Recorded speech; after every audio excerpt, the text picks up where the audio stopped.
You would think after 25 years of studying money and finance that I would have all the answers, that I would be immune to money mistakes and never second guess myself. But here's what I've learned. Being good with money doesn't mean you're always rational. It means you've built systems to catch yourself when you inevitably slip up. And I do slip up regularly. But today I want to share with you the 3 traps that I still fall for, because if you're falling for them too, whether you're just starting out or you're well into your wealth journey, then I want you to know you are not broken. You're just human dealing with a brain that wasn't designed for modern wealth building. So trap number 1, the comparison trap. So this one plagued me for years and I still catch myself falling into it occasionally. For me, comparison isn't about comparing what I have to what someone else has. It's about comparing what I know to what I think others know. I meet strategy experts from all over the world, and occasionally I hear about some investment strategy I haven't considered or a tax approach I'm not using.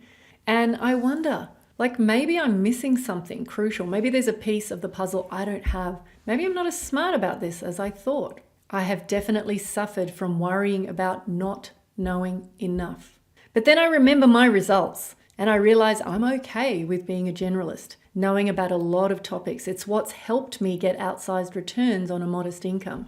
For someone just starting their wealth journey though, this shows up as that nagging feeling that everyone else has it figured out, that there's some secret to money that you don't know. You hear people talking confidently about investing, or you see someone your age who seems to have their finances perfectly sorted and you think, what am I missing? What don't I know that I should know? Maybe you're convinced there's some perfect budgeting system you haven't discovered, or some investment strategy that would change everything if you could just figure it out. But here's what I've learned after years of falling for this. There is no secret knowledge that unlocks wealth building. There's no perfect system you're missing out on. Most of the fundamentals of building wealth are actually pretty straightforward. Spend less, invest the difference, be consistent, be patient. But the problem is simple doesn't feel sophisticated enough. And our brains think that if building wealth was really just about doing boring, consistent things, everyone would be doing it successfully. But here's the truth. The magic isn't in knowing more. It's about doing more with what you already know.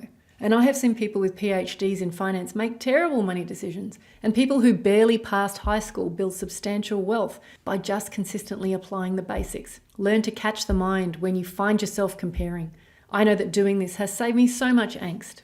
Trap number 2, productive procrastination. Now this one drives me crazy because it feels so responsible while actually keeping you stuck. Here's how it works. When there is a financial task that feels painful or difficult, instead of tackling it head on, you busy yourself with easier activities that feel like progress. And I do this every year with my tax return preparation. I'll put it off for months, building it up in my mind as this massive, complicated ordeal. Meanwhile, I'll spend hours on smaller tasks, comparing insurance policies, reorganizing investment spreadsheets, researching house maintenance ideas. I'm being productive with my finances so I don't feel guilty about avoiding the big things. But then when I finally sit down and do my taxes, it takes maybe a few hours and I feel amazing afterwards. Every year I think, why did I stress about this for months when it was actually straightforward? But I also do this with other things. I do it with property management administration, reviewing my loans, having difficult conversations with my accountant, putting things off.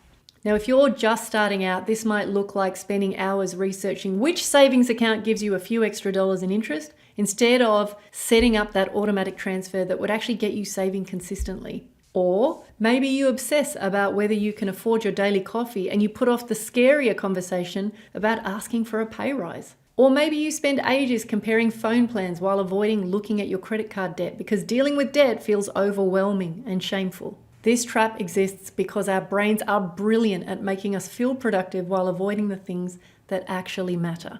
The small financial tweaks feel manageable and safe. The big decisions, whether that's tax prep or debt or salary negotiations, they feel risky and uncertain. But here's what I've learned. The anticipation is always worse than the reality. That tax prep I dread for months, a few hours and it's done. That difficult money conversation I keep postponing usually goes better than I expect. But if you're always optimizing for the small stuff while avoiding the big stuff, you're stuck in productive procrastination instead of wealth building. So let's talk about trap number 3, the shame spiral. This one's the hardest to admit because it goes straight to identity. A few years ago, I made an investment decision that didn't work out. I ignored some red flags because I was in a hurry. When it went bad, I didn't just analyze what went wrong. I spiraled into this story about being a fraud who'd just gotten lucky for a few years, and that shame kept me paralyzed for years. I stopped taking any meaningful financial risks because I was terrified of confirming that negative story about myself. Lucky for me, I met some mentors along the way who showed me how to digest this kind of mistake. Now, if you're just starting your financial journey, this might sound familiar. Maybe you overspend one weekend, or you realize you've been paying for subscriptions that you forgot about. And instead of just course correcting, you think, I'm terrible with money. I'll never be able to save for a house deposit. Maybe I should just give up. Or you look at your savings account and you think, I should have more by now. Everyone else my age is just doing better. Again, here's what I've learned. Shame is perfectionism in disguise, and perfectionism is the enemy of money and wealth building. Smart people with money don't avoid mistakes. They just recover faster. They ask, what can I learn, instead of how could I be so stupid? The mistake, whether it's a bad investment or overspending on takeaway, that isn't what sets you back. It's the weeks or months of avoidance that follow while you punish yourself for being human.